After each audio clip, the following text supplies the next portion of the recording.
Good afternoon. Good to have all of you here. My name is Roy Johnson. I'm president of the Museum Foundation here at the North Carolina Transportation Museum.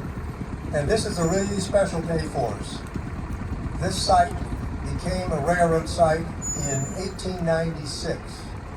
And through the years, there were a lot of buildings built. This building that we're going to celebrate today with its 100th anniversary was about the last new building that was built 100 years ago. And it is unusual and unique because it was named for Bob Julian. And we're privileged to have many of the descendants of Bob Julian here today. In fact, we've got 4 generations with us today. I won't ask what the oldest age was, but the youngest one's 2 weeks old, right? So we got a great child.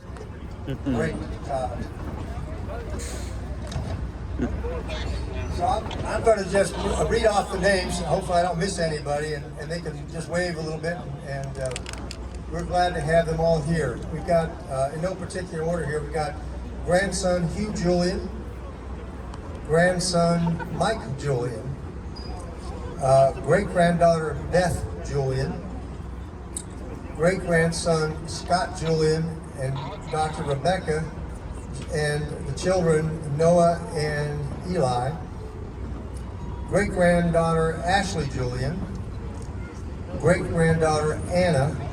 Her husband Patrick is flying today, working today, Patrick Lukey. But there's family Harper and Jack, great-grandson Ken Julian, Jennifer, Ben, and Cole, great-grandson Dean and Jeff, grandsons Dean and Jeff Broughton, Steve Broughton, Bo Broughton, great-grandson Jacob Broughton, great-granddaughter David, and with him Jennifer Eggemeyer, Will Lampy and Donald Lyman, Kim and Donnie Talley, Taylor Funderburk, great-great-granddaughter Morgan Lyman, and great-great-great-granddaughter Graceland. She's right here. There she is. And great-great-granddaughter Rebecca Warlick and great-great-great-granddaughter Caroline. So welcome all of them today. We're pleased to have them all here with us.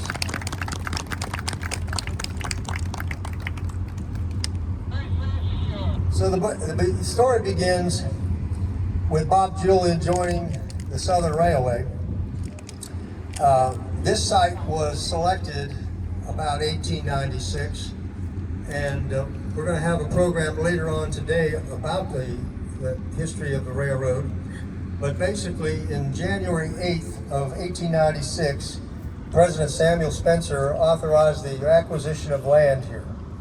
And the project at that time, and I want you to think about this was going to be a pretty big site, 100 and some acres, and the first of 3 roundhouses, and the budget for that was $213,000.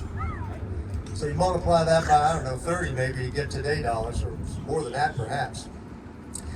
But as Bob Julian was known, some of his friends and maybe close friends and employees called him Bob Julian, started with Southern Railway in 1897, so the next year. He served 52 years of faithful service until he retired in 1949.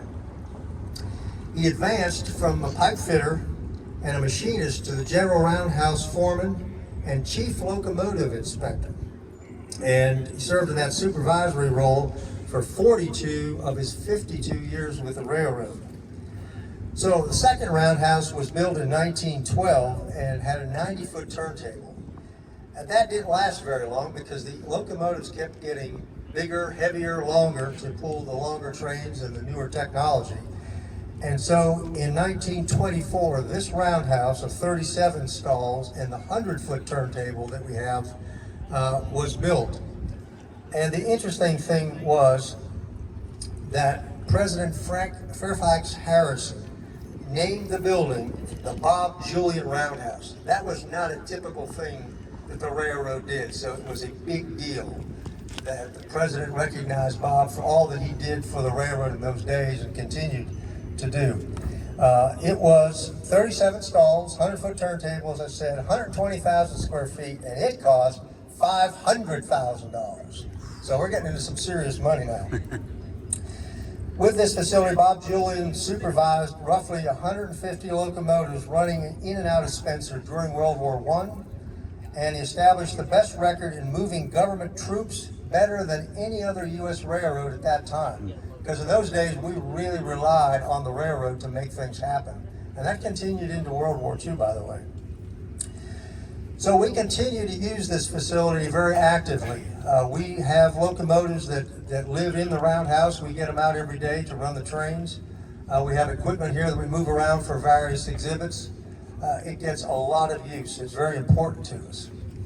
And so it lives on after its 100 years. It's still very much in operation. Now, to help us celebrate this anniversary, we have a special guest, if you will, perhaps an artifact that Bob Julian would have inspected. He would have known this particular guest. And so over the years, we thought that it was appropriate to have this guest be here today and make a few ringing comments.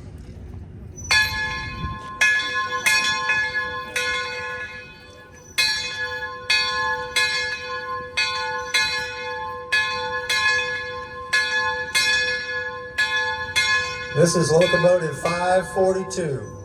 542 had its entire service life in North Carolina and operated in and around Spencer.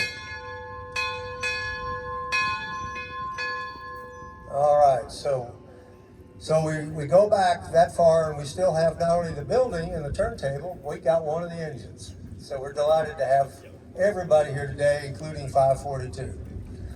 Now, what we want to do is we want to get a couple of good pictures of all the Julians and the four generations.